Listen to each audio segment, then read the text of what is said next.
Cinderella. Once upon a time there was a nobleman who had a sweet wife and daughter. But his wife died, and his second one was horrid. She had two daughters whose bad tempers had given them ugly faces. They were mean to their stepsister Ella. She had to sweep the cinders from the grate, so they've called her Cinderella. One day the king's son sent out invitations to a grand ball at the palace. The ugly sisters spent ages deciding what to wear, and Cinderella had to help them get dressed and brush their hair.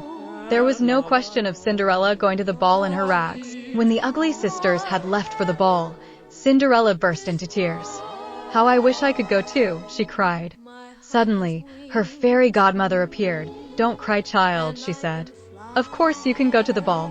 But first we'll need a few bits and pieces." Well, Cinderella couldn't think how a pumpkin and some animals were going to get her to the ball, but she did as her godmother asked. Her fairy godmother waved her wand and, whoosh, the pumpkin disappeared, and in its place stood a beautiful coach. Then she waved her wand again.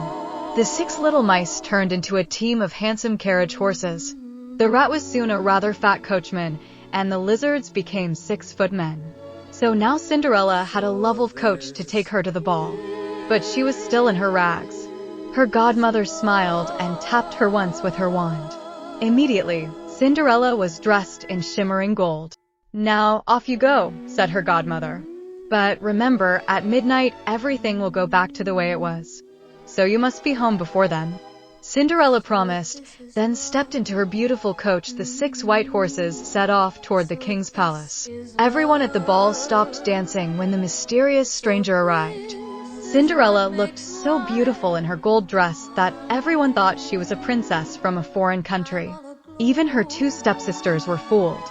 The prince was just as curious as everyone else. From the moment Cinderella came into the ballroom, he danced with no one else.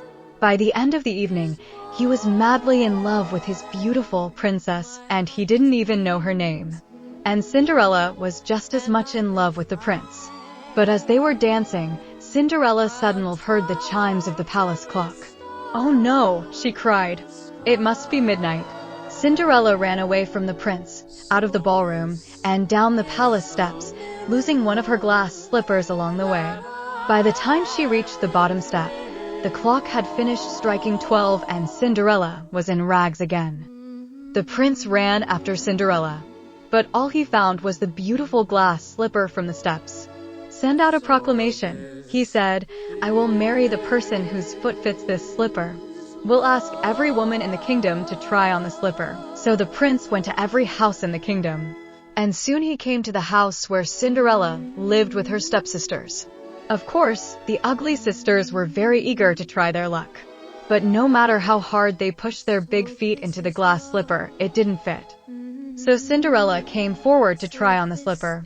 To the amazement of her stepsisters, it fit perfectly.